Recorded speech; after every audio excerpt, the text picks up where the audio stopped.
there's a specific kind of pain that only men understand. It's not the pain of a broken bone or a physical wound.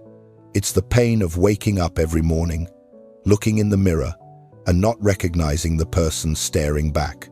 It's the pain of being surrounded by people who love you, yet feeling completely invisible. And the worst part? You'll smile through it.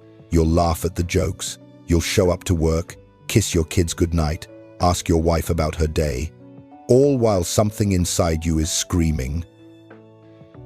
But you won't say a word. Let me tell you about a concept from psychology called normative male alexithymia. Big words, simple meaning. We literally don't have the language for what we're feeling. Dr. Ronald Levant's research shows that boys are systematically trained out of emotional awareness. While girls are taught to identify and express dozens of emotional states, boys get a menu of about 3: angry, fine, or tired.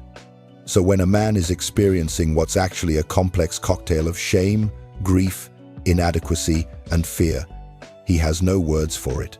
It just becomes this heavy, nameless weight in his chest. And when you can't name something, you can't talk about it. When you can't talk about it, you suffer alone. Right now, somewhere, a man is sitting in his parked car outside his house. The engine's off, the radio's silent. His hand is on the door handle, but he's not moving. He's been there for 15 minutes, maybe longer. His wife texted 20 minutes ago, "Dinner's ready." He saw it. He just can't go in yet, because going in means performing. It means being dad, being husband, being the man who has his shit together. And today, he doesn't have his shit together. Today, something cracked. Maybe it was his boss's email. Maybe it was looking at his bank account. Maybe it was nothing at all, just the accumulated weight of 1,000 small things he's never processed. But something broke, and now he's sitting in this car, staring at his steering wheel, trying to remember when life stopped feeling like living and started feeling like endurance. And here's what kills me. He won't tell anyone about this moment. Not tonight. Not ever. In his book, I Don't Want to Talk About It, psychologist Terence Real calls this covert depression in men. It doesn't look like the depression we think we know. There's no crying, no visible sadness, no staying in bed. Instead, it shows up as anger, workaholism, silence, numbness. Men become what Real calls walking wounded, functionally dead inside while appearing perfectly fine outside. We're not sad, we're just nothing, empty, going through the motions of a life that stopped mattering somewhere along the way, but we can't remember exactly when. And we do this because we learned the rules early. When you were 7 and you fell off your bike, what did they say? You're okay, get up. When you were 10 and someone hurt your feelings, what did they say? Don't be so sensitive. When you were 13 and you cried, what did they tell you? What are you, a girl? Man up. Every single message, from the time we could understand language, taught us the same lesson. Your emotions are a problem. Your vulnerability is weakness. Your pain is something you handle alone. Dr. Brené Brown's research on shame shows that while women's deepest shame is around not being enough, not pretty enough, not thin enough, not good enough, men's deepest shame is simpler and more brutal. Don't be weak. That's it. That's the entire male emotional operating system boiled down to 3 words. And weakness? That includes sadness, fear, doubt, confusion, need. Basically any emotion except anger and maybe pride. So we do what we're trained to do. We swallow it. We compartmentalize. We put it in a box, lock the box, throw away the key, and pretend the box doesn't exist. Psychologists call this emotional suppression. And here's what the research tells us. It doesn't work. Stanford researcher James Gross found that suppressing emotions doesn't make them go away, it makes them stronger. It's like holding a beach ball underwater. The harder you push it down, the more force it takes to keep it there, and the more violently it explodes when you finally lose your grip. And we pay for this. God, we pay for it. We pay with our bodies. The American Psychological Association links emotional suppression to cardiovascular disease, high blood pressure, weakened immune systems. Your body keeps a ledger of every emotion you refuse to feel, and eventually, it collects the debt. We pay with our relationships.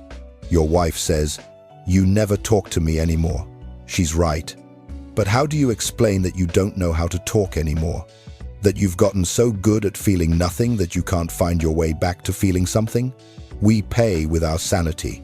Men are 3.5 times more likely to die by suicide than women. Not because we attempt it more, women actually attempt suicide more frequently. But because when men decide to end their pain, we don't call for help. We don't reach out. We just act decisively. Finally, the same way we've been trained to handle everything else alone. Here's what no one tells you about being strong all the time. It's exhausting. Being the rock, being the provider, being the one who fixes everything, who never complains, who handles it. It's like being Atlas, holding up the sky, except nobody acknowledges the weight because the sky hasn't fallen yet. And the moment you even hint that it's heavy, people panic. Because if you're not strong, who is?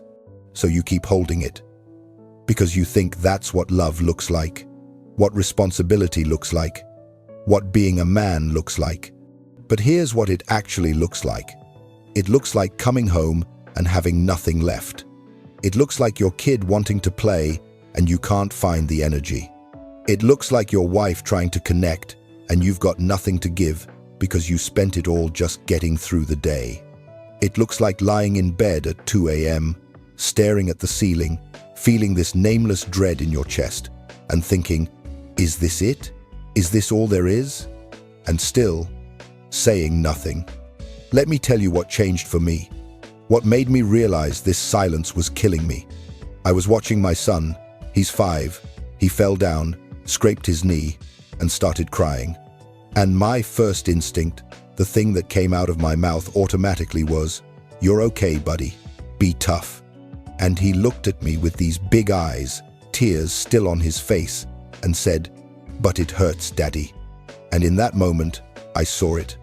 I was passing it on. The same poison that was killing me, I was feeding to him, teaching him that his pain doesn't matter, that feeling things is weakness, that being a man means suffering in silence. I was creating another me, another man who'd sit in his car one day, unable to go inside his own house because the weight of unexpressed emotion had become unbearable. And I thought, this has to stop, with me, right now. So let's talk about what actual strength looks like.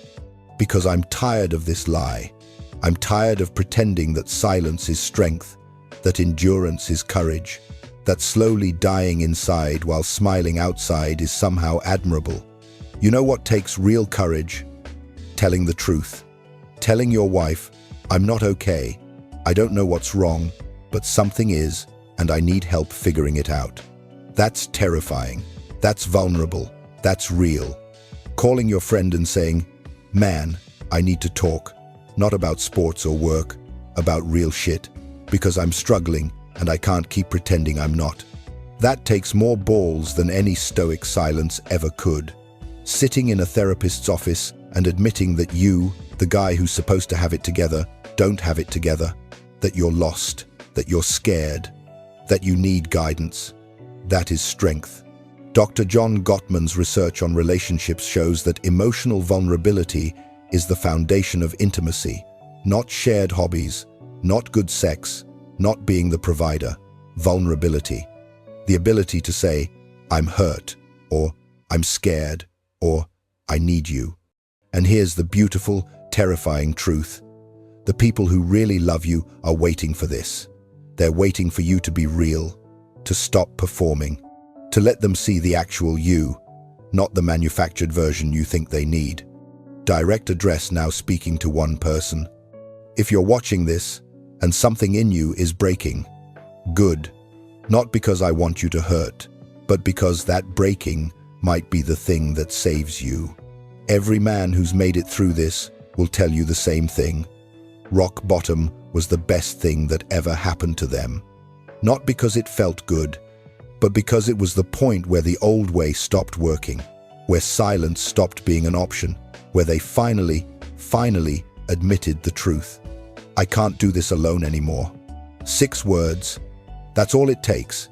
6 words that feel impossible to say, but change everything once you do. You don't have to have a plan. You don't have to know how to fix yourself.